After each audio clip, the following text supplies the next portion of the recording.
మూషికవాహనమోదకహస్త చామరకర్ణవిలంబితసూత్ర వామనరూపమహేశ్వరపుత్ర వినాయక పాదనమస్తే. ఆర్యజనాభిరామ హృదయాంబుజమిల్వికసింపచేయు జ్ఞానార్యముడయ్యో ఆర్తజనతాంబుధిచంద్రుడు ఆర్తజనతాంబుధిచంద్రుడు కీర్తనీయ ధీవరీయుడు అశేష శిష్యజన వందిత పాదుడునైన కృష్ణమాచార్యులకెక్కిరాలకు కృష్ణమాచార్యులకెక్కిరాలకు వినతుల్ నమస్కృతుల్.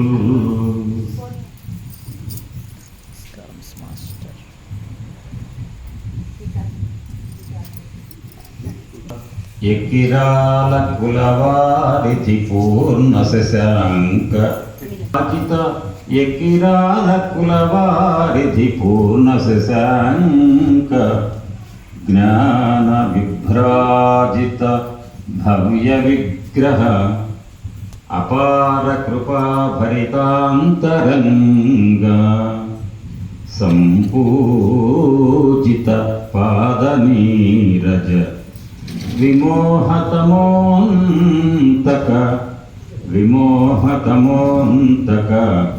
మాన్య శ్రీ భరద్వాజ సుపూజ్య నామ శ్రీ భరద్వాజ సుపూజ్య నామ అభివందనముల్గును సద్గురుత్తమా అభివందనముల్గును సద్గురుత్తమా. కిరాల కులవారిధి పూర్ణ శశాంక. చూసారండి, ఎక్కిరాల కులవారిధి పూర్ణ శశాంక. ఎక్కిరాల కులం అనేది ఒక మహాసముద్రం అయితే సముద్రాన్ని ఉప్పొంగింపచేసేది ఎవరు? చంద్రుడు. ఎక్కిరాల కులం అనే సముద్రాన్ని ఉప్పొంగింపచేసేటువంటి పూర్ణ శశాంక, పూర్ణ చంద్రుడు, పౌర్ణమి నాటి చంద్రుడు. పౌర్ణమి నాటి చంద్రుడు సముద్రాన్ని ఉప్పొంగింపచేస్తాడు. అట్లనే ఎక్కిరాల అనంతాచార్య స్వామి వారి యొక్క కుమారుడుగా భరద్వాజ గారు ఒక ఋషి. నిజంగా భరద్వాజ గారి గురించి గొలగముడి ప్రాంతంలో ఒక్కొక్కరు నేనే 2.5 గంటలు చెప్తాను ఉపన్యాసం, అంటే నాకు వాళ్ళు చెప్తుంటారు. ఆ వింటూ ఉంటే ఎట్లా అనిపిస్తుంటుందంటే వాళ్ళు అదే అంటారు, సార్ మీరు మా భరద్వాజ మాస్టర్ గారు అనగానే ఎక్కిరా కులం గురించి భలేగా చెప్తున్నారు సార్ అని. మరి మీరు అంతకంటే బాగా చెప్తున్నారా నాకంటా నేను. ఎందుకంటే నేను చెప్తున్నా, మీరు ఆయన గారితో జరిగినటువంటి అనుభూతిని మీరు పంచుకుంటున్నారు. అది అనంతాచార్య వారు 4 కుమారులను కన్నారు. నలుగురే. అందులో భరద్వాజ గారి యొక్క విశిష్టత ఆయన ఎక్కిరాల కులాంబోధి విధుమానంద రూపిణం అనంతార్య తనూజాతం కృష్ణం వందే జగద్గురుం. అనంతార్య తాతగారి యొక్క వైభవం అది లోకానికి ఒక సద్గురువుని ప్రసాదించినటువంటి ఆ యొక్క అదృష్టం అనంతాచార్య తాతగారికి దొరికింది. అయితే ఇక్కడ సంపూజిత పాదనీరజ విమోహతమోంతక. విమోహతమోంతక అనేది చెప్తా ఇప్పుడు ఈ పూట ఉపన్యాసంలో వచ్చేదే అది. విమోహతమోంతక. విమోహము విశిష్టమైన మోహం. మోహం మామూలుది కాదండి, అది మానవ జాతిని పట్టి పీడిస్తున్నటువంటి పెద్ద రోగం. ఆ మోహం అనేదాన్ని అది ఎటువంటిదట? తమస్సు, అది చీకటి. ఆ చీకటి ఎటువంటి చీకటి అనుకున్నారు? లోపల ఉంటుంది. ఆ చీకటి గొప్పతనం ఏంటో తెలుసా అండి? లోపల ఉందని తెలవకుండా చేస్తుందట. పోనీ ఉంది లేదు ఏదో ఒకటి అర్థం అవ్వాలి కదా. లోపల ఉంటుంది, ఉన్నామని ఎరుక లేకుండా చేస్తుందట. అంత గొప్పది ఆ తము, ఆ చీకటి. దాన్ని అంతం చేసేటువంటి సద్గురువు. విమోహతమోహంతక అంటే విశిష్టమైనటువంటి మోహంతో మనందరం కూడా మానవ జన్మ ఎత్తి ఇబ్బంది పడుతుంటే దాన్ని అంతం చేసేటువంటి వాడెవరు అంటే ఒక్కడే. లోపల ఉన్నటువంటి గుకార అంధకారస్య దుకార నిరోధక అంధకార నిరోధిత్వ గురుదిత్యభిధీయతే అంటుంది శాస్త్రం. గుకారం అంటే అంధకారం, లోపల చీకటి. ఆ చీకటి గురించి ఒక మాట చెప్పాలంటే, భూమికి ఆకాశానికి మధ్య చీకటి వచ్చింది. పగలు 3 గంటలు చెప్పుకున్నాం. లైట్లు వెలిగినాయా? వేసింది లేదు, నాకైతే గమనించలేదు. ఇప్పుడు లైట్లు వేయాల్సి వచ్చింది. పైగా నాగేశ్వరరావు గారు లైటింగ్ సరిపోతుందా అన్నారు. అంటే వెంటనే లైటింగ్ సరిపోతుందా దగ్గర నుంచి అన్నీ మొదలవుతాయి. ఎందుకు? సూర్యాస్తమయం అయింది కాబట్టి. అటువంటి చీకటికి పొరపాటున మనం ఇట్లా కనుక కూర్చొని ఒకరినొకరు చూడాలి, ఏదైనా మాట్లాడుకోవాలి, మన చేతిలో ఉందని గమనించాలంటే వెలుగు కావాలి. వెలుగు కావాలంటే ఎలక్ట్రిసిటీ డిపార్ట్మెంట్ ఎన్పిడిసి వాళ్ళ పుణ్యమాన్ సప్లై ఉంది. పొరపాటున వాళ్ళు ఆగ్రహించి కనుక సప్లై తీశారనుకోండి చీకటి, అప్పుడు ఏం చేయాలి? కొవ్వొత్తు వెలిగించి పెట్టుకోవాలి. అగ్గి పెట్టా లేదు, కిరసనాయిలు దీపాలు అవి లేవు, ఏమీ లేవు. ఎట్లా? ఒక్క 10 గంటలు ఓపిక పట్టరాదండి. పొద్దున్న సూర్యోదయం అవుతుందంటారు. అంటే 10 గంటలు ఓపిక పడితే సూర్యోదయం అయిందంటే చీకటి పోతుంది. ఎంత? 10 గంటలు. లేదా శీతాకాలం అయితే 12 గంటలు. 14 గంటల చీకటి ఉన్నది కదా. ఎప్పుడు మన భారతదేశంలో భూమధ్య రేఖకి ఎంత దూరంలో ఉన్నాం దాన్ని బట్టి మనకైతే చీకటి 14 గంటలు ఉండదు. కానీ ఈ ఆకాశం భూమి మధ్యలో ఉన్న చీకటి మాంసపు కళ్ళకు కనపడేటువంటి ఈ అంతరాళంలో ఉన్న ఎదుటి మనుషులు తోటి వస్తువులన్నీ కూడా ఈ మాంసపు కళ్ళకు కనపడటం లేదని బాధపడితే ఎక్కువలో ఎక్కువ 12 గంటలు కాగానే ఉదయం అవుతుంది. సూర్యుడు కాంతిలో అన్ని వెలుగులో కనిపిస్తాయి. కానీ ఈ లోపల ఉన్న చీకటి 12 గంటలది కాదు, 12 జన్మలది. జన్మల బట్టి సంచిలో మోసుకొస్తున్నాం ఈ పాపం, ఈ కల్మషం. ఈ చీకటి లోపల ఉండి కూడా ఉందని తెలియదు. నాకేంటంటే నేను భలే చేస్తానండి, నేను రోజు పూజ చేస్తా 10 గంటలు. 10 గంటలు పూజ చేసిన ప్రయోజనం ఏముంది? దాని ప్రయోజనం వేరే ఉంటుంది. ఆ 10 గంటలు పూజ చేస్తాను అనుకునేటువంటి వాళ్ళకి కూడా లోపల ఎంత చీకటి ఉంటుందంటే ఆ చీకటి లోపల ఉన్నాను అని కూడా తెలవకుండా చేస్తుంది. అయితే ఈ చీకటి లోపల ఉన్నదనే ఎరుక కూడా లేకుండా చేస్తుంది. అంత దాన్ని ఏమంటారంటే అచ్చపు చీకటెంబడి గృహవ్రతులై విషయ ప్రవిష్టులై చచ్చుచు పుట్టుతున్మరల చెర్విత చెర్గణులైన వారికి చెచ్చర పుట్టునే పరులు చెప్పిననైనా నిజేచ్ఛనైనా ఏమిచ్చిననైనా కానలకు ఏగిననైన హరిప్రబోధముల్ అంటుంది భాగవతం. అంటే 5 సంవత్సరాల పిల్లాడు ప్రహ్లాదుడే అంటాడు, నాన్న అచ్చపు చీకటి అని ఒక లోపల ఉంటుంది. అది ఎంత చీకటి అంటే ఆ చీకటి ఉందని ధ్యాస కూడా రాకుండా చేసేంత మాయ అది. ఆ మాయ పొర, ఆ చీకటి ఎటువంటిదంటే నీ లోపల ఉన్నటువంటి విషయాలు కూడా నీకు అర్థం కావు. నీకు తెలిసిందల్లా ఒకటే, ఎదురుకు మాంసపు నేత్రాలకు కనపడే ప్రపంచం, వీళ్ళందరూ నేను చెప్తే వినేవాళ్ళు, నేనే గొప్పవాడిని, అహంకారానికి కారణమయ్యేటువంటి ఆ వెలుగే. కానీ లోపల చీకటి అహంకారానికి మూలం. ఒక్కటే ఒక మాట, భగవంతుడు శ్రీకృష్ణుడు పరిపూర్ణ అవతారం, తిరుగులేదు. రాముడు పూర్ణావతారం, కృష్ణుడు పరిపూర్ణావతారం. విశ్వవ్యాపకమైనటువంటి పరమాత్మ చైతన్యం, విశ్వవ్యాపకుడైన విష్ణువు, ఆయన విశ్వరూపుడై మన మధ్యనే, అంటే మనం ఉన్నామో ద్వాపరయుగంలో ఆ యాదవుల మధ్య ఆవుల మందలో తిరుగాడుతుంటే ఆ వెళుతున్నటువంటి ఆవుల గిట్టల నుంచి వచ్చిన ధూళి, గోధూళి సమయం అంటారు, ఆ ధూళి కూడా ఆ ఊరికి శుభాన్ని కలగజేస్తుంది. అటువంటి గోగుల మందల మధ్యలో తిరిగాడు కృష్ణుడు. ఆయన రంగు నలుపు, నల్లనివాడు పద్మనయనములవాడు, కృపారసమ్ముపై జల్లెడివాడు, మౌళి పరిసర్పిత పింఛమువాడు, నవ్వురాజుల్లడి మోమువాడు, ఒకడు చెల్వన బాణధనము తెచ్చెవో మల్లియలారా, మీ పొదల మాటున లేడు గదమ్మ చెప్పరే అని గోపికలు అంటారు. నల్లనివాడు, ఆ నల్లటివాడి కృష్ణుడు హృదయాంతరాలలో ఉన్నాడు. ప్రతి మనిషిలో ప్రాణశక్తిగా ఉన్నది ఆయని. ప్రాణశక్తి ఎవరంటే కృష్ణ బ్రహ్మం. ఆయన పరబ్రహ్మం అయితే ఆయన ప్రతినిధి జీవాత్మ. మరి మనిషి పరమాత్మ యొక్క తత్వాన్ని అనుభవంలోకి తెచ్చుకోవటం అంటే ఏంటి? లోపల కృష్ణతత్వాన్ని అర్థం చేసుకోవటం. మన మనస్సు లోపల ఉన్నటువంటి కృష్ణుడు నల్లటివాడు. మన మనస్సు ఎట్లుండాలి?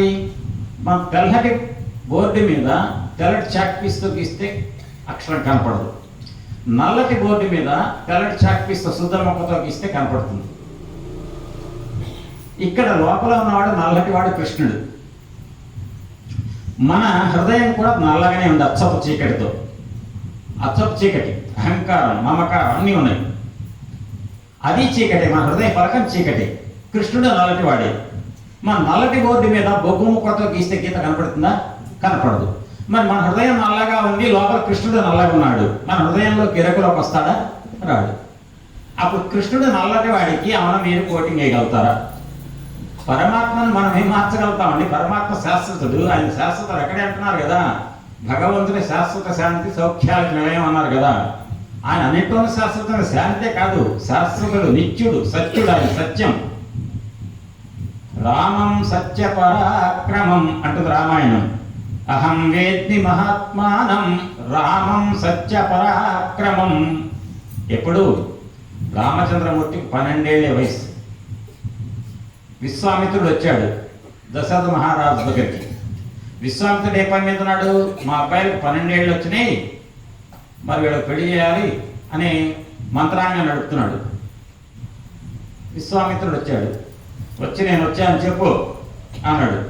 ఎవరికి? ద్వారపాలకుడికి. వాడు భయం కొట్టి వెళ్ళాడు. మహారాజా ఎర్రటి కళ్ళు, ఆయన భయం కలుపుతుంది ఆయన చూస్తుంటే వచ్చాడు మహర్షి అనగానే, ఏ విశ్వామిత్ర మహర్షి వచ్చాడా? కాబట్టి రాజుగారు కొలువులో ఉంటే మంత్రాంగం జరుపుతున్నాడు. అందులో కొడుకుల పెళ్లి గురించి ఎవరో ఋషి వచ్చాడు, ద్వారపాలకుడు వచ్చాడు. అప్పుడు రాజుగారు ఏం చేయాలి? అక్కడ ఉన్న వాళ్ళలో ఒక మంత్రిని పంపించి, ఆ విశ్వామిత్ర మహర్షి వచ్చాట, ఆయనకి కొంచెం విడిదిచ్చి ఆయన చల్లటి నీళ్ళు ఇచ్చి పాదాలు కడిగి అని చేయండి, నేను ఒక గంటలో ఈ సమావేశం కాగానే వస్తా అని చెప్పాలి. ఒక్కసారి ఉన్న పాడం ఉరికి వచ్చాట దశరథుడు. మహానుభావ, విశ్వామిత్ర మహర్షి వచ్చారు తమరు, ఏ రాజులో చేస్తాడు ఆ పని? ఈయన వచ్చాడు దశరథుడు. విశ్వామిత్రుడు ఇట దేని పని చూస్తున్నాడు సభలో వచ్చి. ఎందుకు తెలిపారు? ఆయనకేం పని అంటే ఋషికేం పని లేదా? ఆయన వచ్చాడు, బాట వెళ్తున్నాడు. రాజుగారి మందిరంలో ఏదో విశ్రాంతి భవనం కావాలి. ఏమంటే నేను ఇటుగా వెళ్తున్నాను పర్యటన, నాకు విశ్రాంతి భవనం ఇవ్వండి, నాకు సమయానికి భోజనం ఏర్పాటు అనొచ్చు. ఆయనకి ఎందుకంటే లోపల ఎవరున్నారు, ఏం చేస్తున్నారు, ప్రతి వాళ్ళకెళ్ళి కళ్ళు ఇట్లా పెట్టి చూస్తున్నారట తీక్షణంగా. అంతా చూశాక అప్పుడు అందరినీ చూసిన తర్వాత, దశరథ మహారాజా, స్వామి ఎందుకు వచ్చారండి మీరు, ఏంటి అనగానే నోరు పట్టలేదట విశ్వామిత్రుడు. ఈ దశరథుడికి ఏమో ఒళ్ళు తెలవట్లే. విశ్వామిత్రుడు అంతటి వాడు నా దగ్గరికి వచ్చాడు, చెప్పండి స్వామి ఎందుకు వచ్చారు? ఆయన ఏం చెప్పట్లేదు. మీరు వచ్చారే నా అదృష్టం స్వామి. ఎండాకాలంలో చుక్క నీళ్లు కూడా లేకుండా పొలాలన్నీ కూడా నేలన్నీ కూడా నెలలు వాసి, ఊళ్ళో ఎక్కడ మంచినీళ్ళు అనే చుక్క దొరకకుండా మానవులంతా కూడా నీటి ఎద్దడితో ఇబ్బంది పడుతూ నాలుగు పెడ్చకట్టిపోతుంటే తాగడానికి సరిగ్గా మంచినీళ్ళు కూడా లేని పరిస్థితిలో ఉన్నటువంటి రోజుల్లో ఒక్కసారిగా కుంభవృష్టి ఆగకుండా 2-3 రోజులు కురిస్తే ఎట్లుంటుంది వాతావరణం? ఎంత హాయిగా ఉంటుంది. అట్లుంది స్వామి మీరు వస్తే నాకు ఇప్పుడు అన్నాడు. నోరు పెట్ట విశ్వామిత్రుడు. చెప్పండి స్వామి, మీకు ఏం చేయాలి చెప్పండి స్వామి, నేను ఏదో ఒక మీకు సహాయం చేయకపోతే కనుక నాకు తోచదు మాట్లాడలేదు. మీరు లాంటి వాళ్ళు వచ్చారంటే ఇవాళ నాకు నా జన్మ ధన్యమైపోయింది. అసలు నా జన్మే సఫలమైంది. నేను ఇక చేయవలసింది ఏమీ లేదు. మీకు ఇప్పుడు నేను ఏదన్నా మీరు కోరిక తీర్చడమే నా ముందు ఉంది. అది చేస్తే చాలు జన్మ ధన్యం చెందినట్టు, ధన్యత చెందినట్టే. నా జన్మ సార్థకమైంది. అంతసేపు మాట్లాడినిచ్చి ఓహో ఇంకెన్ని మాట్లాడతాడో మాట్లాడిని అంటే మీకు ఏదైనా చేస్తే తప్ప నా జన్మకు చరితార్థత లేదు. నాదంతా అయిపోయింది మొత్తం. కొడుకుల పెళ్లి కోసం కూర్చున్నాడు, కొడుకులు పెళ్లి చేశాడా? విశ్వామిత్రుడు కోరిక తీరిస్తే అయిపోతుందా? అంత మాటలు అనవసరం ఎందుకు మాట్లాడాలి? అప్పుడు నోరు తెరిచాడు ఈ బ్రాహ్మణుడు.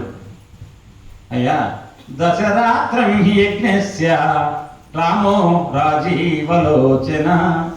నేను 10 రాత్రులు యజ్ఞం చేస్తున్నానులే, నాకు మీ రాముడు కావాలి. 10 రాత్రులు యజ్ఞం ఏంటి స్వామి, మహారాముడు కావాలి ఏంటి మీరు? అది తప్ప ఏదని అడగండి. ఏదంటే మీరు అడిగింది దానికే అన్నావు కదా, నాకు రాముడే కావాలి. కాకపక్షధరం శూరం. మీ కాక జులపాల జుట్టు ఆయన ఉన్నాడే మీ పెద్ద పిల్లాడు, ఆ పెద్ద కొడుకు ఒక్కడే కావాలి. నేను ఇవ్వలేను స్వామి, నా పెద్ద కొడుకు నేను ఇవ్వలేను. నేను వస్తా చెప్పండి. నువ్వెందుకయ్యా నాకు దేనికి పనికి వస్తావు? మహారాజా ఇప్పటికి అనేక సార్లు యజ్ఞం చేశారు. ప్రతిసారి యజ్ఞం మొదలు పెట్టిన దగ్గర నుంచి 4వ రోజు 5వ రోజు 6వ రోజు భయంకరమైన రాక్షసులు మారి సుబాహులు వస్తున్నారు. వచ్చి మాంసపు ఖండాలను వేస్తున్నారు, రక్తపు కుంభాలను ఉంచుతున్నారు, యజ్ఞం చెడగొడుతున్నారు. ఏమన్నారండి రాజుగారు అప్పుడు? విశ్వామిత్ర మహర్షి ఈసారి యజ్ఞాన్ని మా ఊరి పొలిమేరలో పెట్టండి, ఆ ప్రాంతాన్ని ఏ రాక్షసులు వస్తారు నేను చూస్తా అన్నారు కదా. అంతలా పోనీ మీ యజ్ఞాన్ని చెడగొడటానికి రాక్షసులు వస్తున్నారు అంతేనా? నేను మీకు రాజునే కదా, ఆ ప్రాంతానికి నేను వస్తా, నా సర్వ సైన్యాన్ని పట్టుకొని వస్తా. నువ్వు కాదు, నీ సర్వ సైన్యం కలిసిన రాక్షసులు ఏం చేయలేరు పోమన్నాడు. శస్త్రాన్ని పట్టుకోలేడు, అస్త్రం ఇచ్చి అసలు అక్షరం ముక్క లేదు. మా అబ్బాయి రాముడు 12 ఏళ్ళేనండి, నాకు రాముడే కావాలి. అన్ని చేయగలిగిన సైన్యము, నేనెంతో వీర పరాక్రమం కలిగినటువంటి మహారాజుని, ఎన్నో వేల సంవత్సరాల అనుభవం కలిగింది, నన్ను కాదని వాడెందుకండి? వాడు రాత్రి సాయంత్రం కాగానే కౌసల్యాదేవి వాళ్ళ అమ్మ గోరుముద్దలు తినిపిస్తుంటే కమలముల వంటి కళ్ళు కలిగినటువంటి మా రాముడు నిద్రపోతూ ఉంటాడు. నిద్రపోతాడు. సాయంత్రం కాగానే చీకటి వస్తే, సూర్యాస్తమయం అయిపోతే కళ్ళు వాగుతాయి.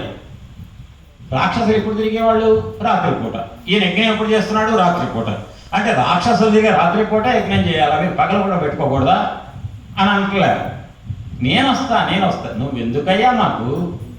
అప్పుడు అంటాడు మహారాజా, అహం వేద్మి మహాత్మానం రామం సత్య పరాక్రమం వశిష్ఠోపి మహాతేజ ఏజే మే తపసి స్థిత. మీ ఇంటి పురోహితుడు నాడు విశ్వామిత్ర మహర్షి వశిష్ఠుడు, ఆయన అడుగు, నాకు తెలుసు. రాముడు ఎవరనుకున్నావు? అహం వేద్మి, నాకు తెలుసు రాముడు అంటే. నీకేం తెలుసు అయ్యా మహారాజా, నీకు కొడుకని ప్రేమ తప్ప ఏం లేదు. రాముడు అంటే నాకు తెలుసు.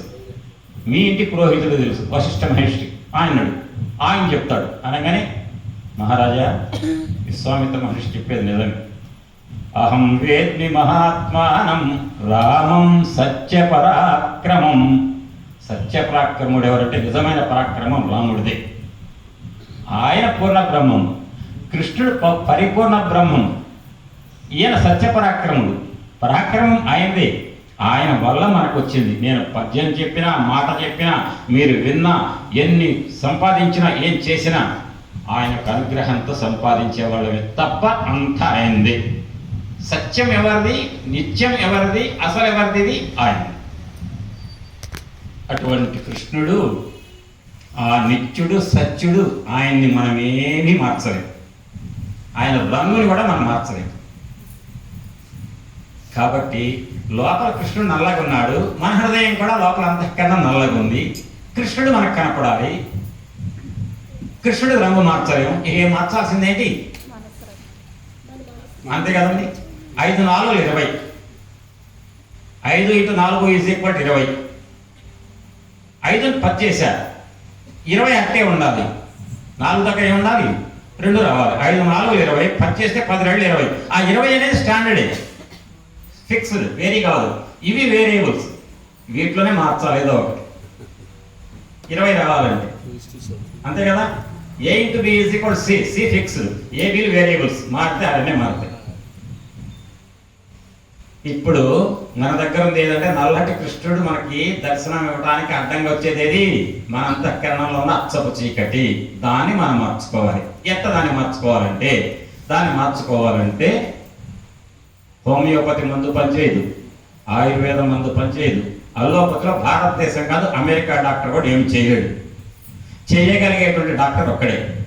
లోపల ఉన్న చీకటి అనేది అహంకార మమకారాలతో కూడుకున్నటువంటి అజ్ఞానం అనేటువంటి అచ్చపు చీకటి పోగొట్టగలిగి మనిషిలో పరివర్తన తెప్పించి మనస్సులో జరిగేటువంటి వ్యతిరేకపు శక్తులు, ఉండకూడనటువంటి లక్షణాలు, వాటిని మార్చి సన్మార్గంలోకి సన్మార్గవర్తనుడుగా మనిషిని పరివర్తన చెందించాలంటే డాక్టర్ ఒక్కడే. విమోహతమోంతక అన్నాం కదా, అంటే మోహం అదంతా లోపల. విమోహతమోంతక మాన్య శ్రీ భరద్వాజ సుపూజ్యనామ. ఏంటి ఆయన చేసేది? అపార కృపా భరితాంతరంగ. ఆయన అంతరంగంలో అపారమైన కరుణ ఉంది. ఆ మహానుభావుడు ఎవరు అంటే సద్గురు తమ్ముడు. అంటే లోపల ఉన్న అహంకార మమకారాలతో కూడుకున్నటువంటి భయంకరమైన చీకటిని మార్చాలంటే ఏ వైద్య సిద్ధాంతం పనికిరాదు కదా. దాన్ని మార్చగలిగేటువంటి వైద్యుడు ఒక్కడే సద్గురువు. అర్థమైందండి?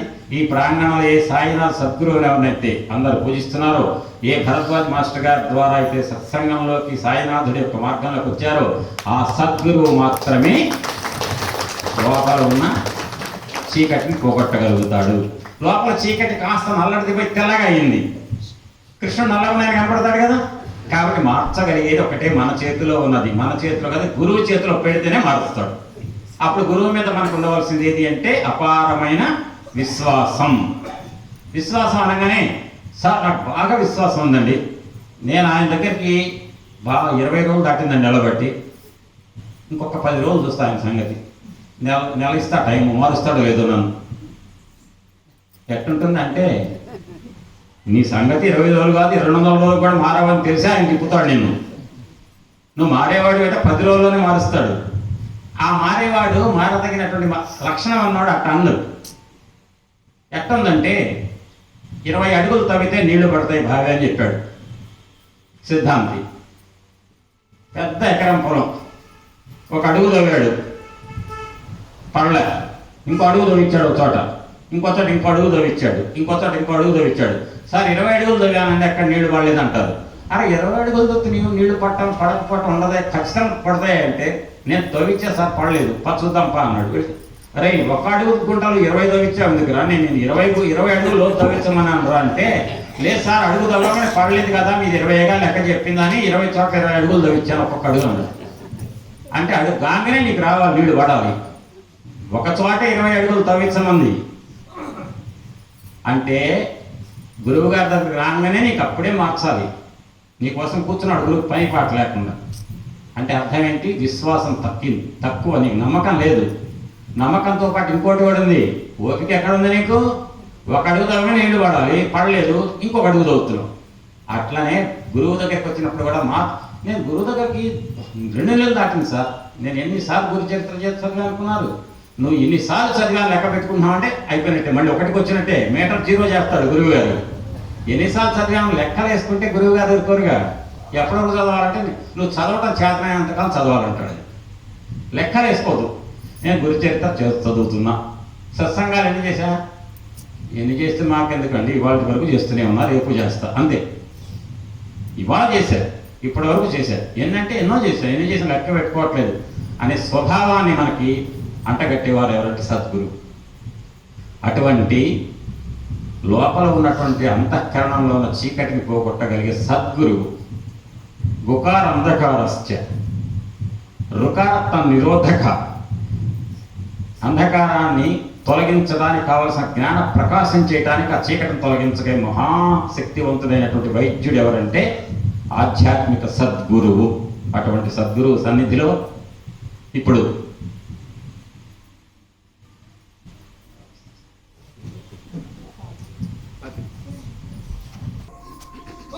ఇందాక మనం చెప్పుకుంది కుంతీదేవి వచ్చింది, కృష్ణ నువ్వు వాసుదేవ జనార్దన అచ్యుత అనంత అన్నది. అమ్మ మా అత్తయ్య ఏదో నేను కనిపెట్టేసింది అనుకున్నాడు. ఈ లోపల మరి ఉన్నది ఊరుకుంటున్నా చేసినని కాసిన కోసిన కాదుగా సహాయాలు ఆయన అవన్నీ తలుచుకుంది. చివరికి యాదవులందు పాండు సుతులందు అధీశ్వర నాకు మోహ విచ్ఛేదము సేయవయ్య. ఏం విచ్ఛేదం చేయమంటుంది ఏంటి? మోహం అంటే ఆమెకు తెలిసిన అర్థమైంది, నాకేదో మోహం ఉంది కృష్ణ, నాకు ఇదే మోహం ఉండేటైతే నిన్ను మర్చిపోతా, నిన్ను నేను గుర్తు పెట్టుకోవాలంటే నాకు నువ్వు కష్టాలు పెట్టాలంటుంది మొదట్లో. నాకు కష్టం ఉంటే కష్టం కోసం ఏం చేస్తాం? ఇప్పుడు మాలాంటి వాళ్ళు ఉపన్యాసం ఉందంటేనేమో ఒడిదెరపడిగా చదువుతాం, ఉపన్యాసం 4 రోజులు ఖాళీ ఉందనుకోండి ఇంకెవరో ఏదో మాట్లాడుతుంటారు వింటుంటాం. అంటే ఒక లక్ష్యం ఉండాలి అక్కడ, ఉంటేనే కానీ పని చేస్తాం మనం. కాబట్టి మోహ విచ్ఛేదము సేయవయ్య ఘన సింధువు చేరడి గంగ భంగి నీ పాద సరోజ చింతనముపై అనిశంభుమదీయ బుద్ధిన్ అత్యాదర వృత్తితో గదియునట్లుగా సేయుగదయ్య ఈశ్వరా. పుట్టింటి పట్ల అత్తింటి పట్ల నాకున్న మోహాన్ని తెగనరికే కృష్ణ. మోహం పోతేనే నీ పాదాల యందు గంగానదిలాగా ఉన్న నా మనస్సులో నా ఆలోచనల ప్రవాహం కృష్ణ భక్తి అనే నీ పాదద్వయం యందు నిరంతరం సంగమించేట్టుగా నాకు స్థితిని కల్పించు కృష్ణ వాసుదేవ అన్నది. అమ్మమ్మ మరి మా అత్తయ్యకి ఇంకెక్కువ ఛాన్స్ ఇస్తేటైతే నన్ను పరబ్రహ్మం వీళ్ళందరికీ చెబుతుంది పోయి అన్నిళ్ళకి అని చెప్పి మోహం కప్పేసి ఒక మాయ కప్పాడు. ఏంటి అల్లుడా అంది. అమ్మ మా అత్తయ్య బయటకు వచ్చింది చాలనుకున్నాను. బయటకు సిద్ధమయ్యాడు వెళ్ళటానికి. ఈయన వచ్చాడు, బావా నాకు ఈ రాజ్యం చేయబుద్ధి కట్టలేదు. అదేంటి బావా నీకు ఏమైంది? నేను ఇవన్నీ చేసి కురుక్షేత్ర యుద్ధం ఇంతమందిని చంపింది నా వాళ్ళే బావా, ఈ పదవి కావాలని వ్యామోహంతో నేను పదవి పిచ్చి నాకు పట్టింది, కురుక్షేత్రం చేయించా యుద్ధం. ఓహో నేను చేయించా అనుకుంటున్నాడేనా? ఏదో పెద్ద పోటుగాడి ధర్మరాజు, నేను చేయించా, నా రాజ్యకాంక్ష వల్లే నేను యుద్ధం చేశా, ఇంతమంది చచ్చిపోయారు నా వల్లనే అంటున్నాడు. చిన్నవాడికి అప్పుడు యుద్ధం ముందు వచ్చింది. యుద్ధం ముందు ఏం జరిగింది? అర్జునుడు బావా ప్రధానిది అనగానే సర్లే కానీ మరి ఎందుకంటే వీడికి ఏదో చేయాలిగా, ఎంత చేసినా నా బావ కదా అని, సరే బావా చెప్పు, నేను యుద్ధం ఎవరితో చేయాలి బావా, ఎవరిని చంపాలి చెప్పు. అబ్బో వీడు నేను ఎవరితో యుద్ధం చేయాలి, నేను ఎవరిని చంపాలని ఎవరికి వెళ్ళాడు, వీడికి అహంకారం మానే పెరిగింది అనుకొని, సరే బావా నువ్వు యుద్ధం ఎవరితో చేయాలి, ఎవరిని చంపాలో నేను చెప్తా అంటే, కాదు కాదు సేనయోరుభయోర్ మధ్యే రథం స్థాపయమే అచ్యుత అన్నాడు. ఓ అచ్యుత, 2 సేనల మధ్యలో ఉన్న రథాన్ని పెట్టు అన్నాడు. ఏమండి ధార్తరాష్ట్రాన్ని ధృతరాష్ట్ర కుమారులు అధర్మం పాలైనట్టు దుర్మార్గులు ఇటున్నారు, ఇటు పక్క ధర్మం పక్షాన ఉన్న ధర్మరాజాదులు ఉన్నారు. వీడు 7 అక్షోహిణుల సైన్యం, ఇటు 11 అక్షోహిణుల సైన్యం. 2 సేనలు ఇటున్నాయి. శంఖం ఊపుతారు, శంఖం మోతి యుద్ధం రెడీ అనగానే ఇటువాడు అటు పొడుస్తాడు, ఇటు పొడుస్తాడు, అయిపోతుంది. ఆ యుద్ధం ప్రారంభం 9ంటికంటే 9ంటికి శంఖం ఊదాలుగా సైన్యాధ్యక్షులు. అది చేయకముందు అసలు నేను ఈ ఎంపైర్ రెడీ అని చెప్పకముందు నేను బాలేసి ఆయన కొట్టడం అవుతుందా? రెడీ అని ఎంపైర్ చెప్తేనే కదా క్రికెట్లో బాల్ వేసేది కానీ ఆయన కొట్టేది. కానీ ఆయన ఏదో పక్క ఆయనతో మాట్లాడుకుంటే నేను బాల్ వేసాను మూసి బయలిందంటే ఊరుకుంటారా? క్రికెట్లో కుదరదుగా, ఒక లెక్క ఉంటుంది. 2 సేనలు పక్క అటు ఇటు నిలబడితే మధ్యలో ఎవడన్నా రథం పెట్టుకుంటాడండి? మరి నేను అడిగాడు, సేనయోరుభయోర్ మధ్యే రథం స్థాపయమే అచ్యుత అన్నాడు. బావ చెప్పు ఏంటి? పెట్టా. ఏంటి? ఎవరితో చేయాలి బావ నేను యుద్ధం? నేను ఎవరితో చేయాలి చెప్పు అనగానే, అబ్బో వీడికి మరీ ఎక్కువైపోయింది, నేను ఎవరితో చేయాలని చెప్పి అంటున్నాడు. ప్రతిదీ ధర్మం ఇటుంది, అధర్మం ఇటుంది, మొదలైన తర్వాత ఎవరెవరు చేస్తారో తెలియదా అనగానే, అదిగో బాబు నువ్వు ఆయన ఉన్నాడు పెద్ద ఆయన భీష్ముడు, ఆయన తాతయ్య. అమ్మో మా తాతయ్య నాకు చిన్నప్పుడు గోరుముద్దలు తినిపించిన ఆయన. పక్కన ఉన్నాడు ద్రోణాచార్యుడు, ఆయన గురువు ఉన్నాడు కదా ఆయన. అమ్మో నాకు విలువిద్య నేర్పిన పెద్ద ఆయన మా గురువు గారు, ఆయన నేను ఎక్కడ చంపుతాను, నేను చంపను. ఈయన దుర్యోధనుడు, అయ్యా మీ పెదనాన్న కొడుకు అంటే, ఎంత చెడ్డ మా పెదనాన్న కొడుకు కదా, అయిన వాళ్ళని చంపుకొని దాయాదం చంపుకొని పాప నేను మూట కట్టుకుంటా.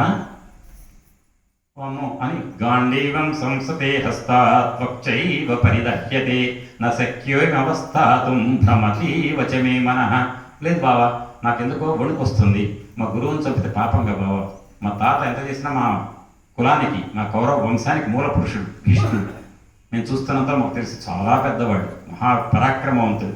ఆయన నేను చంపలేను బావ, నా వల్ల కాదు, నా ఒళ్ళు ఉణికిపోతుంది, నా ధనుసు దారి పడిపోయింది, నేను ఏం చేయలేను. నా కాంక్షే విజయం కృష్ణ నచ రాజ్యం సుఖాని చ కిం నో రాజ్యేన గోవింద కిం భోగై జీవితేన వా. ఎందుకు బావా నాకు వాళ్ళని చంపి పాపం మూట కట్టుకొని ఆ రక్తపు కూడు రక్తం చిందించి అయిన వాడిని, గురువుని, పెద్దవాళ్ళని చంపి తద్వారా లభించిన రాజ్యాన్ని నేను అనుభవించాల్సిన అగత్యం నాకేం బట్టి నేను చేయను బావా, నేను యుద్ధం చేయను అన్నాడు. సరే వచ్చేటప్పుడు ఏమో నేను ఎవరిని చంపాలా అని అడుగుతున్నావు, ఇప్పుడు వాళ్ళని చంపాలి ముగ్గురు చూపించగా నేను వణికిపోయి ధనసు పడేస్తున్నా. ఏంటి బావా అర్జున ఏంటిదంటే, నేను చేయను కాక చేయను. ఆ సమయంలో కృష్ణుడు అర్జున ఒళ్ళు దగ్గర పెట్టుకో, యుద్ధం చెయ్యి అన్నానుకో, ఏం బెదిరిస్తున్నావా, నేను చేయను అంటాడు. కృష్ణుడు ప్రణాళిక దెబ్బతింటాడు. ఆ మాటని బావా చెయ్యి ఎక్కడొకటి నీకు నేర్పా కదా, నీకు శివుడిని తపస్సు చేస్తే పాశుపతాస్త్రం ఇచ్చాడు కదా, నీకేగా ఇచ్చింది, నీ దగ్గర ఆయుధాలు ఉన్నాయి కదా, నువ్వు తర్వాత కర్ణుడిని చంపే బాధ్యత నీదే కదా, పెద్ద పెద్ద వాళ్ళని పడేయాల్సిన బాధ్యత నీదే కదా బావా అంటే, నన్ను రెచ్చగొడుతున్నావా, నేను చెయ్యి అంటాడు. బతిమిలాడినా చేయడు, అరిచినా చేయడు. గట్టిగా మాట్లాడితే నువ్వు మరీ ఎక్కువ కనుక ఇబ్బంది పెడితే టార్చర్ పెడుతున్నావు, నేను వెళ్ళిపోతా అంటాడు. అసలు మొదటికి మోసం వస్తుంది. అప్పుడు ఏం తోచాలి ఎవరికి, కృష్ణుడికి. ఏం చేయాలి, ఈయన భయం లేదు, వీరుడు, అన్ని విద్యలు వచ్చు, వాడికి పట్టుకుంది ఒకటే జాడ్యం ఏంటంటే, నేను చంపుతున్నాను, నేనే చంపుతా, వీడు నా వాళ్ళు, నేను చంపడానికి నేను వాము నేను చంపాలా అని నేను అహంకారం, నా వాళ్ళు మమకారం. అహంకార మమకారాలతో కొట్టుమిట్టాడే వాళ్ళని పట్టుకొని ఏ హోమియోపతి మంది ఇచ్చినా పని చేయదు, ఆయుర్వేదం పని చేయదు, అల్లోపతి అంతకంటే పని చేయదు. దానికి కావాల్సింది ఏదంటే సద్గురు బోధ. కృష్ణం వందే జగద్గురుం.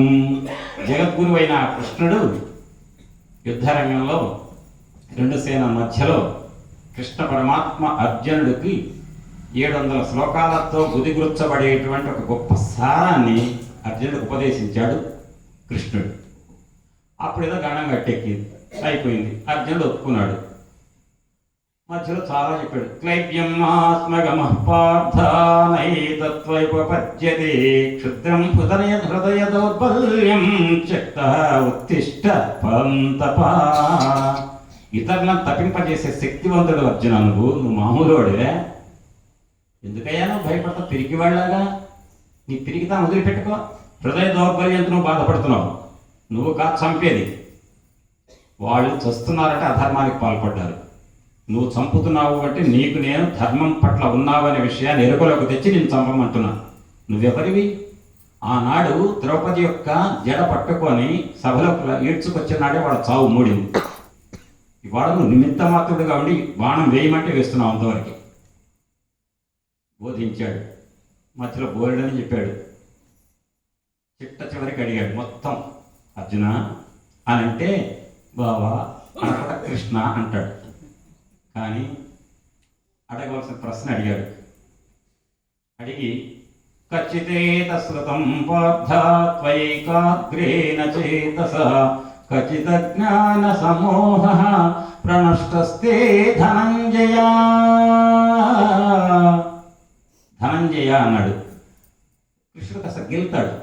వీడు కాస్త మా దారికి వచ్చారు, తర్వాత వీళ్ళలో ఎంత స్టాండర్డ్గా దారికి వచ్చారో నాటకం అని తెలుసుకోవటం కోసం మన కృష్ణమాచార్యుల వారు, అనంతకృష్ణ గారు వీళ్ళు చేస్తారు ఇట్లాంటి పనులు.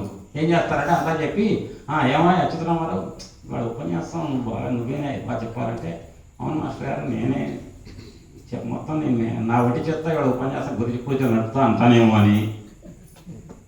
మొత్తం అల్లు గారు మీదేనండి మొత్తం అంట. అది మీది లేదు నాది లేదు, ఆయన నడిపాయన ఆ సంగతి తెలుసు అని, ఇది మర్చిపోయానేమో అని అడుగుతారు. ఇవాళ మొత్తం నీదే, నువ్వే చెప్పాలి. అట్లనే కృష్ణుడు ధనంజయ అన్నాడు. అబ్బో ధనంజయ అంటున్నాడే మా బావ, అయితే నేను ధనంజయుడినా అని ఫ్లాష్ బ్యాక్ గుర్తు రావాలి. రాజసూయ యాగం చేయాలంటే డబ్బులు లేవు. వెళ్ళాడు చుట్టుపక్కల సామంతరాజు దగ్గర పోయి కొల్లగొట్టాడు అర్జునుడు, డబ్బులు తెచ్చాడు. ఆ హాల్లో పోసి పెద్ద కుప్ప కింద పోసాడు ధనాన్ని. అక్కడ నిలబడ్డాడు. ధనంజయ అన్నారు, ధనాన్ని జయించుకొచ్చిన వాడా అని. సామంతరాజులు అంతమందిని కొల్లగొట్టి ఇష్టం చితకబారి వాళ్ళ దగ్గర తీసుకొచ్చాడు డబ్బులు. నేను మామూలు అని కాదు. కాబట్టి ఈ కృష్ణుడు ఇంతసేపు పనికి మాకు ఏదో చెప్తాడు కబుర్లు, అవన్నీ వింటాను. నేనేంటానా?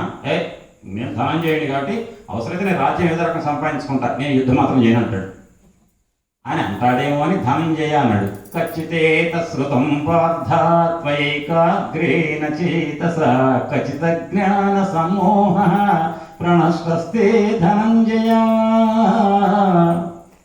ధనంజయ అనగానే ఎప్పుడో ధనం సంపాదించుకొచ్చింది బాబా, అది నీ కృప వల్ల కాకపోతే నేను సంపాదించుకుని నాదేముంది అన్నాడు.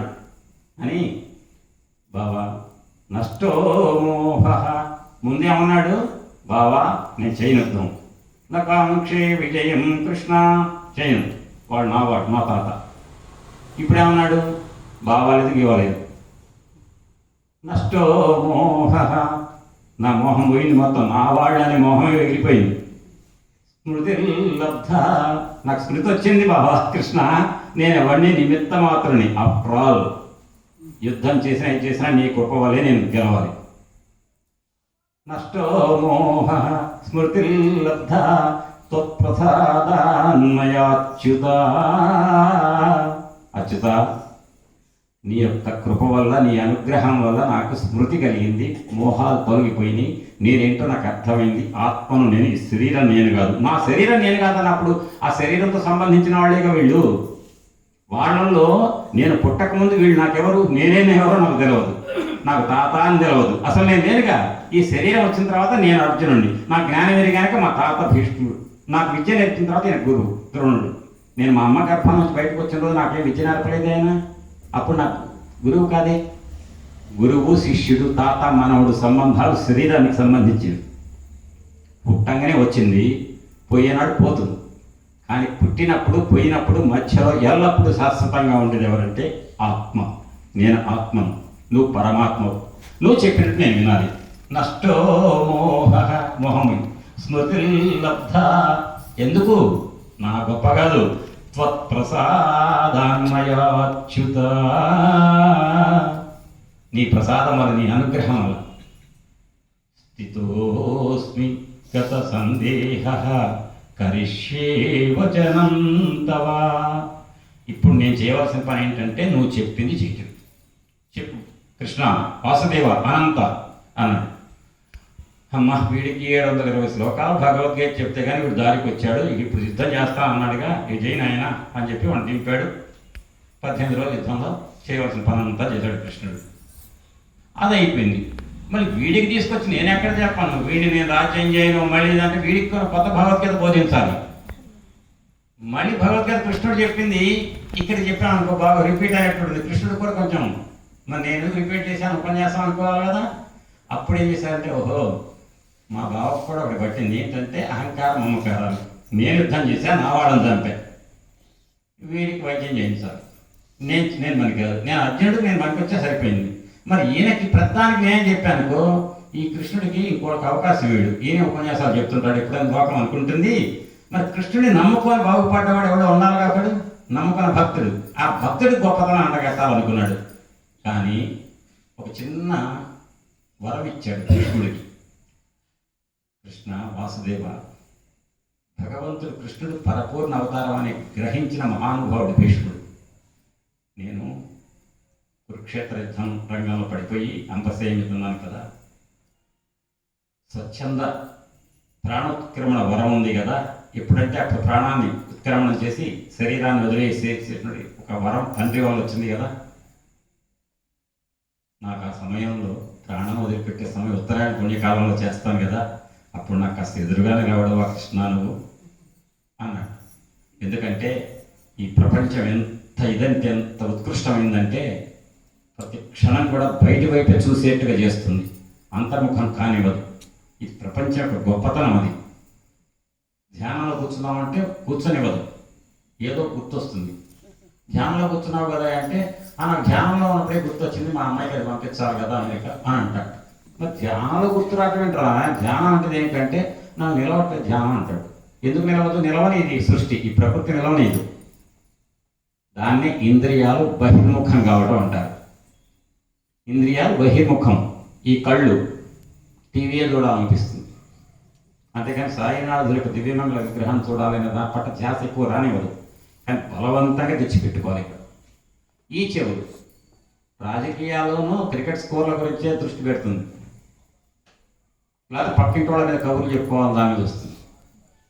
అంతే తప్ప పరమాత్మ యొక్క గుణగణాల గురించి చెప్తుంటే ఆ మధ్య సాయంత్రం విన్నాగా 3 గంటలు మళ్ళీ వెళ్ళేది ఏముంది, ఇందాక 3 గంటలు మామూలు మాట, ఆయన పని పాటలేదు, చెప్పించేవాళ్ళకి అంతకంటే లేదు కాబట్టి ఆయనే చెప్తుంటాడు అని అనిపిస్తుంటుంది. సమస్య లేదు, 3 గంటలు విన్నా ఇంకొక గంట వినాల్సిందే. జీవితంలో మనం జన్మెత్తిన తర్వాత భగవంతుడి యొక్క గుణగణాలుగా ఏంటి వినటానికి, ఎందుకీ శరీరం అని సాధనలో ఉన్నవాళ్ళకి కానీ తెలుస్తుంది. అంటే నాలుక మంచి మాటలు అనటానికి, దానికి శరీరానికి ఏవైతే గుణాన్ని మంచిస్తాయో ఉపకరించేటువంటి ఆహారం మాత్రం తినటానికి అనటానికి ఈ నాలుక. చర్మం భగవంతుడి యొక్క పాదాలను పట్టుకోవడానికి ఈ చేతులు. ఇంద్రియాలు అందుకు. అట్ట అనుకున్నవాడు అంతర్ముఖమైనట్టు. లోకంలో ఉన్నవే కావాలనుకుంటే బహిర్ముఖమైనట్టు. బహిర్ముఖమైతే ఎప్పుడు కూడా లోకంలో ఉన్న విషయాల పట్లే ఉంటుంది మనస్సు, దాని బహిర్ముఖం. లోకంలో ఉన్న విషయాలు కాదు, భగవంతుడి పరంగా నేను ఎప్పుడు ఇంద్రియాలు అంతర్ముఖం చేసుకొని ఆలోచించాలంటే అంతర్ముఖం అంటారు. అంటే లలితా సహస్రనామంలో అంతర్ముఖ సమారాధ్య బహిర్ముఖ సుదుర్లభ.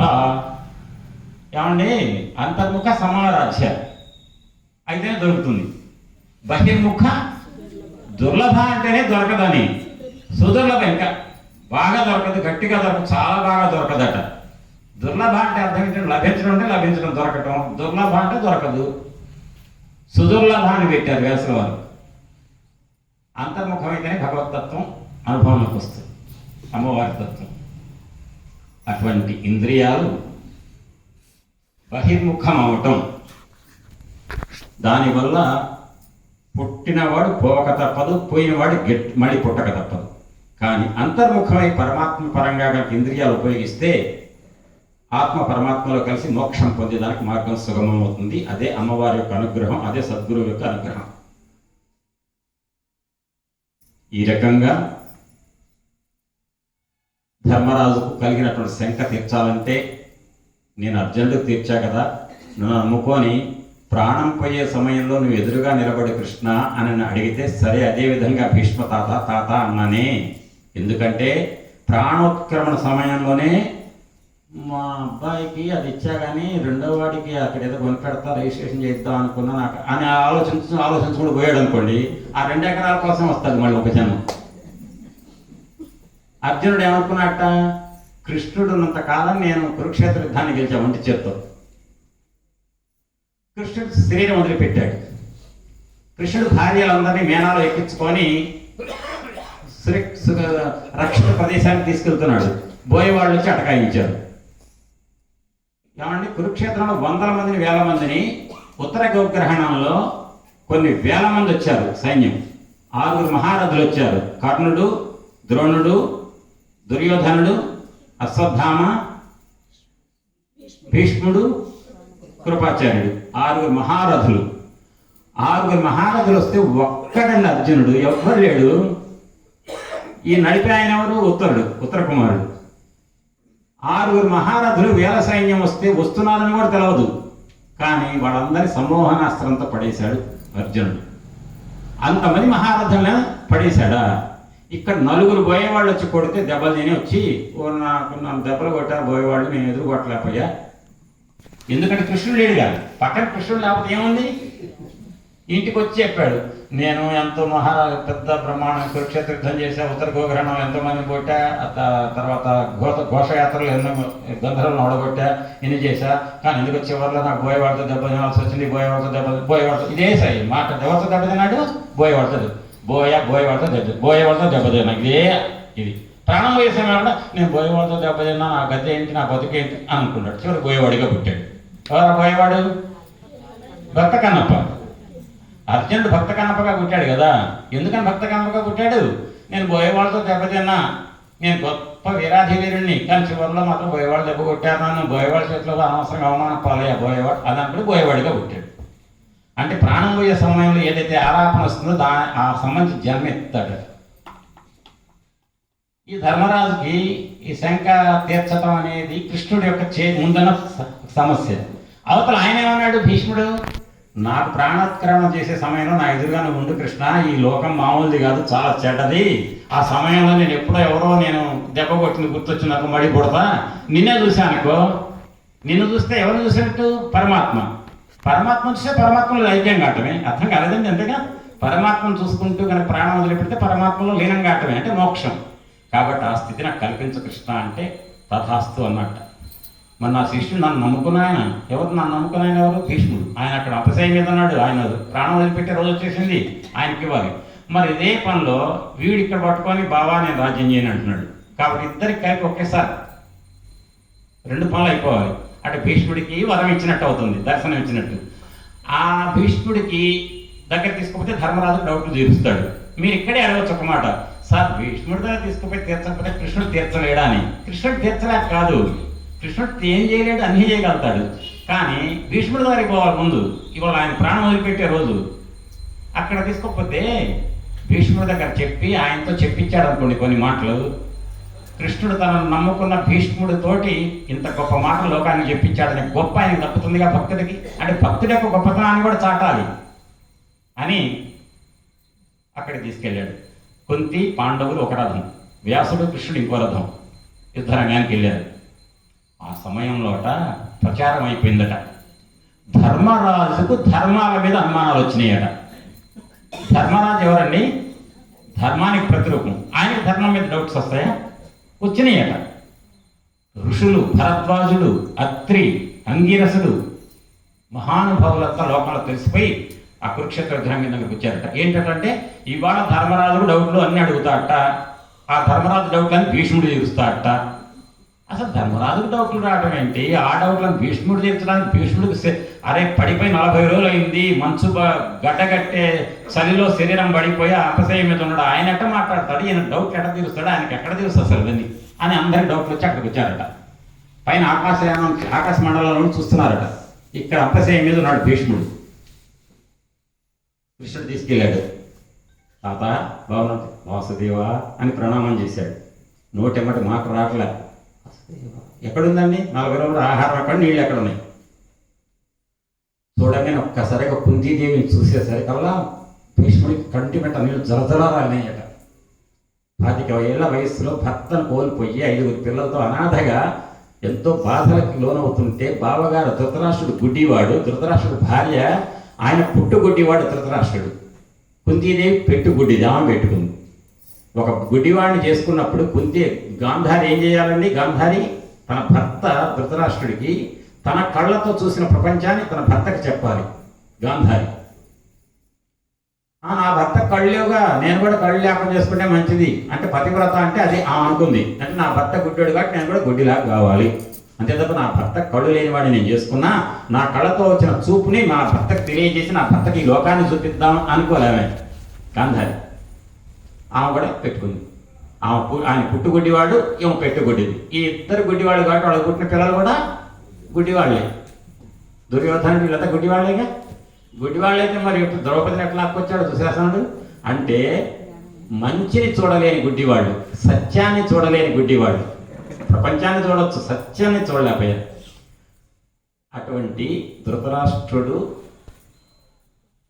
గాంధారుల యొక్క కుమార శకం అయిపోయింది. వాళ్ళు ఎంత టార్చర్ పెట్టారు, కుంతీదేవిని ఎంత ఇబ్బందులు పెట్టారు. తల్లి ఎన్ని ఇబ్బందులకు వచ్చుకుందయ్యా మహాతల్లి అని చెప్పి ఆ కుంతీదేవిని చూసి కళ్ళంట నీళ్లు గార్చాట. శక్తి ఉండి కూడా నేను కాపాడలేకపోయా కుంతీదేవిని, పాండవులను. కారణం ఏంటంటే ఆ దుర్యోధనుడు ఉప్పు తింటున్నా కాబట్టి వాళ్ళ వైపే మాట్లాడవలసి వచ్చింది అని ఏడ్చాట. ఏడ్చి వాయువశంబులై ఎగసి వారి ధరంబులు మింట కూడుచు పాయుచునుండు కైవడి ప్రపంచము సర్వము కాలతంత్రమై పాయుచు కూడుచుండునొక భంగి కాలము చెరింపదు కాలము అన్నియు చేయుచునుండు కాలము విచిత్రము దుస్తరము ఎట్టివారికిన్ అన్నట్టండి కృష్ణుడు. ఎంత గొప్ప మాట అనుకున్నారు. ఆకాశంలో మేఘాలు కూడుకుంటాయి, గాలి రాగానే విడిపోతాయి. అట్టనే లోకంలో కూడా మానవులు కలుస్తూ ఉంటారు, విడిపోతుంటారు. ఆకాశంలో మేఘాలు కలవడానికి వాళ్ళందరూ కలుస్తాయి, ప్రయత్నం చేస్తాయి, వెంటనే గాలి వచ్చి విడగొడుతుంది. లోకంలో కూడా మానవులు కలుస్తారు, వెంటనే మానవులు కూడా విడిపోతారు. ఎప్పుడు కలుస్తారో తెలియదు, ఎప్పుడు విడిపోతారో తెలియదు. ఎవరి ప్రభావం? కాల ప్రభావం. అంత గొప్పది కాలం, చాలా విచిత్రం కాలం, దుస్తరం. ఎవరు కాలానికి ఎదురుగా ఎవరు ఈదలేరు. కాలం అంత గొప్పది. కాలం అన్నీ చేస్తుంది. కాలము అన్నియు చేయుచునుండు కాలము విచిత్రము దుస్తరము ఎట్టివారికైనా కాలాన్ని ఎదిరించే శక్తి ఎవరికి లేదు. ఎందుకు? కాలస్వరూపుడ పరమాత్మ అధీనంలో కాలం ఉంది.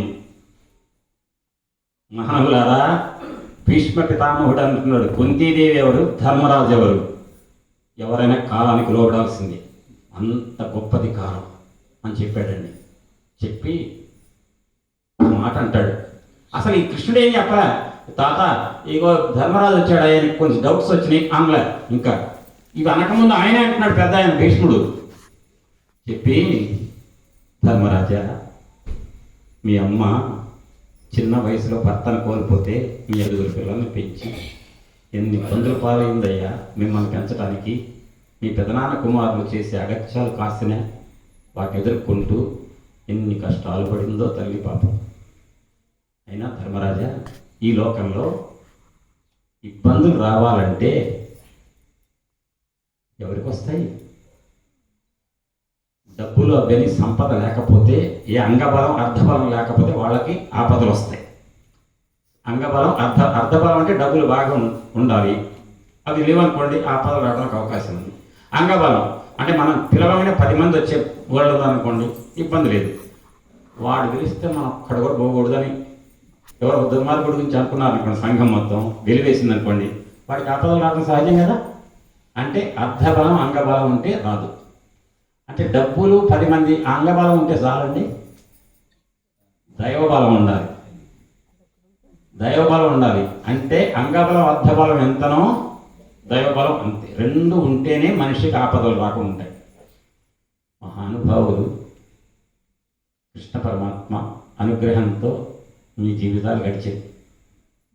రాజట ధర్మజుండు, మీ రాజవలు ధర్మరాజు. సురరాజసుతుండట ధన్వి. సురరాజసుతుండంటే ఇంద్రుడు కుమారుడు అర్జునుడు మీకు ధన్వి. ధనస్సు పట్టుకుని యుద్ధంలో చేసేటువంటి యోధ. శత్రవోద్వేజకమైన గాండివము విల్లట. శత్రువుల గుండెలు పగిలిపోవాలంటే ధనుస్సు ఒక్కసారి టంకారు నారిట బిగించాడంటే బాణం వేయక్కర్లే. ధనుస్సు గాంధీవం పట్టుకొని అర్జునుడు ఒక్కసారి నారి లాగాడంటే ఆ శబ్దానికి కొంతమంది ఎగిరిపోతారట, యుద్ధం చేయక్కర్లే. అటువంటి గాంధీవం కలిగిన వాడు అర్జునుడు. శత్రవోద్వేజకమైన గాండివము విల్లట. యుద్ధ గదాధరుడైన భీముడు అయ్యాజికి తోడు వచ్చనట. గదాయుద్ధం నైపుణ్యం ఎటువంటిదంటే భీముడికి 1000 ఏనుగులు వరుసగా నిలబెట్టి మొదటి ఏనుగు కుంభస్థలం మీద గదతో ఒక్క దెబ్బ కొడితే భీముడు 1000 ఏనుగులు కుంభస్థలాలు పగిలిపోతాయి. అంత గదాయుద్ధ నైపుణ్యం అన్నది భీముడికి. ఆయన నీ తమ్ముడయ్యా, ఆయన ఆవేశ కట్టలు దిగితే ఎవరు ఈ లోకంలో బ్రతకలేరు.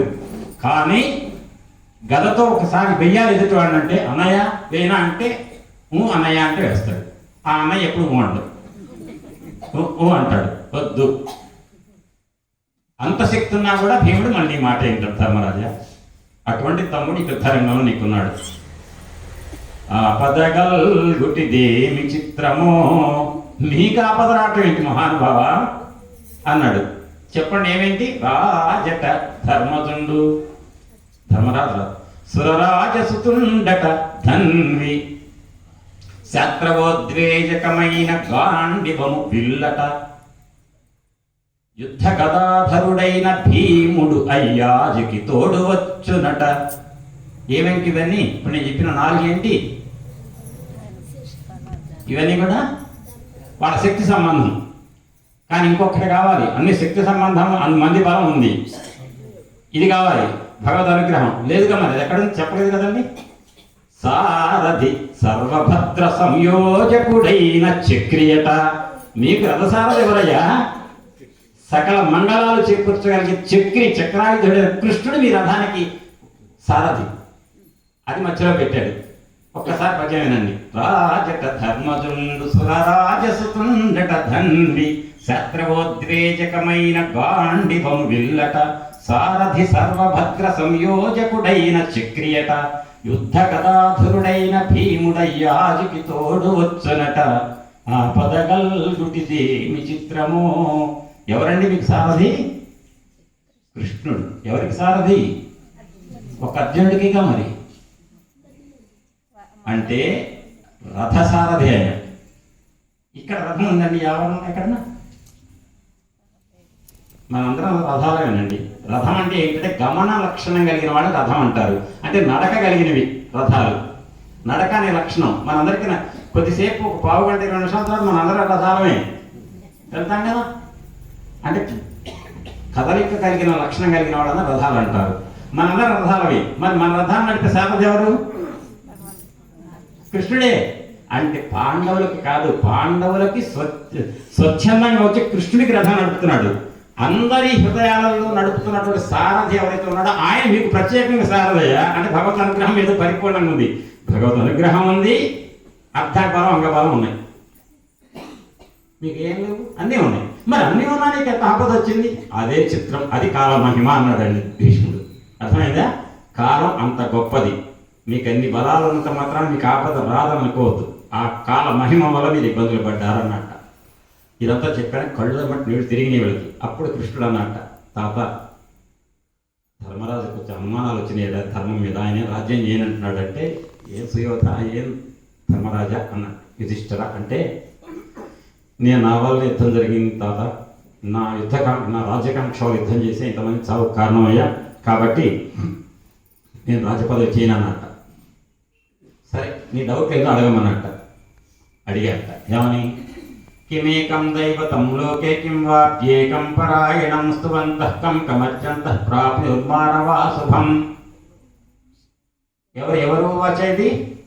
యుధిష్ఠిర వాచ. యుధిష్ఠిరుడు అడిగాడు, ధర్మరాజు అడిగాడు.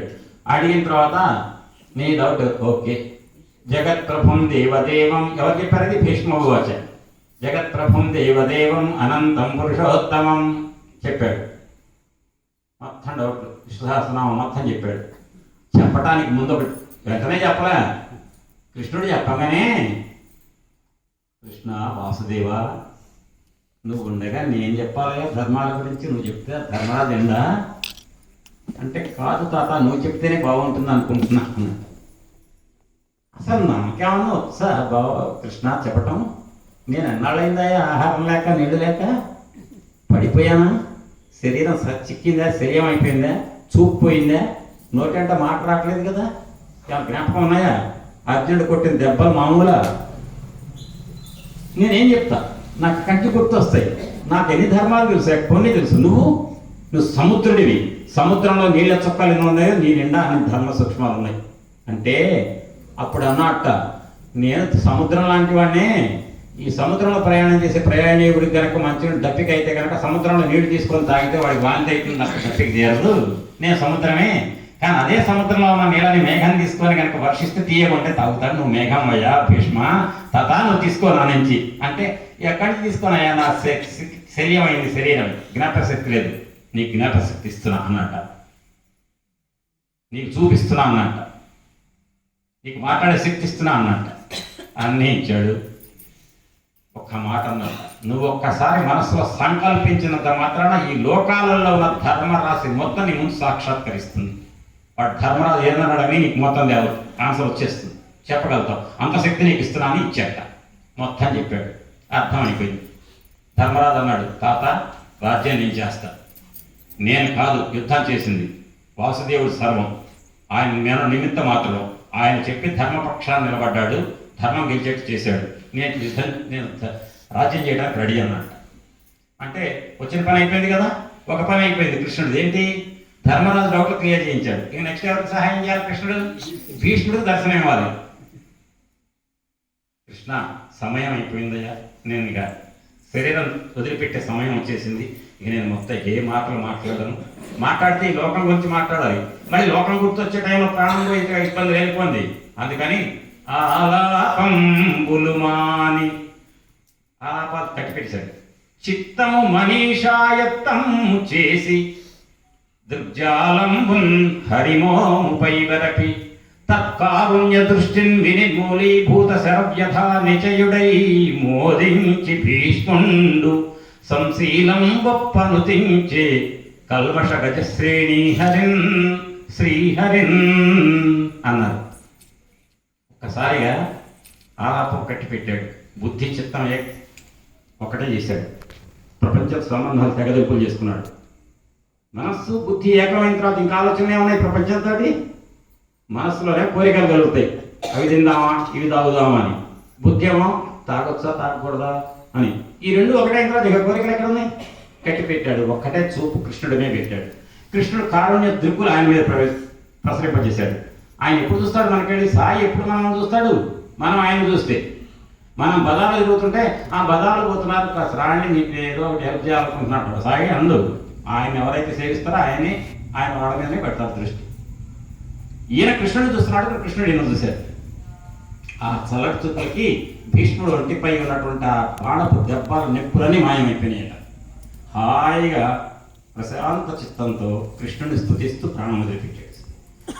ఆ సమయంలో కృష్ణుడు చేసినట్టు ఆ భీష్ముడు చేసినటువంటి కృష్ణ స్తుతిని ఒక్క 10 నిమిషాలు చెప్పేసి, మొట్టమొదట త్రిజగన్మోహన నీలకాంతి తనువు దీపింప ప్రభాత నీరజబంధు ప్రభమైన చేలముపై రంజిల్ల నీలారక వ్రజ సంయుక్త ముఖారవిందము అతిసేవ్యం వై విజృంభింప మా విజయం చేరిడి వన్యకాడు మదినావేశించు నెల్లప్పుడు